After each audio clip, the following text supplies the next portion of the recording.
Anathema est un jeu d'action FPS dans un univers dark fantasy. Pour ce jeu, donc, vous pourrez incarner un guerrier surpuissant qui sera en quête de vengeance contre un empereur tyrannique qu'il a auparavant trahi.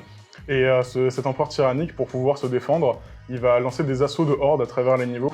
Et on va avoir différents choix comme esquiver les hordes ou alors rentrer dans le tas et pouvoir s'en débarrasser. Ce qu'on a aimé faire, c'était de créer un univers. On a réussi à amener cet univers, à le faire vivre grâce à tout ce qui est artistique et aussi ce qui est plus narratif, donc l'histoire de ce jeu.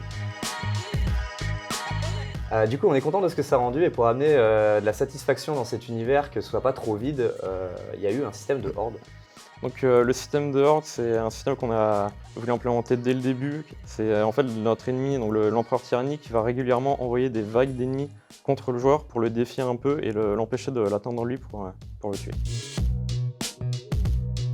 À un moment critique du jeu, on a rencontré une difficulté qui était donc des problèmes d'optimisation, c'est-à-dire que le jeu ne tournait pas d'une manière fluide, il était séquencé image par image. Du coup, on a réglé cette difficulté en reparamétrant les lumières et on s'en est sorti plutôt bien après ça.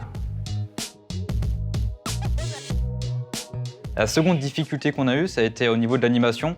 On s'est confronté à plusieurs problèmes et ce qu'on a fait pour la résoudre, c'est de simplifier l'animation et de faire des armures possédées en fait, qui sont plus simples à animer vu que c'est morceau d'armure par morceau d'armure. Les trois mots qui vont décrire notre jeu, il y a horde, environnement et satisfaction. C'est vrai qu'on aurait aimé plus d'armes, plus d'ennemis variés pour casser la progression du joueur.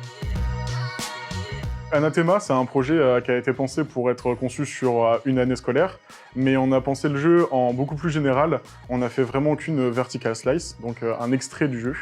Et on aurait vraiment en tête l'idée de pousser ça avec plus de variété, plus de combats, et vraiment continuer la production du jeu sur plus de temps parce qu'on a les bases pour le faire.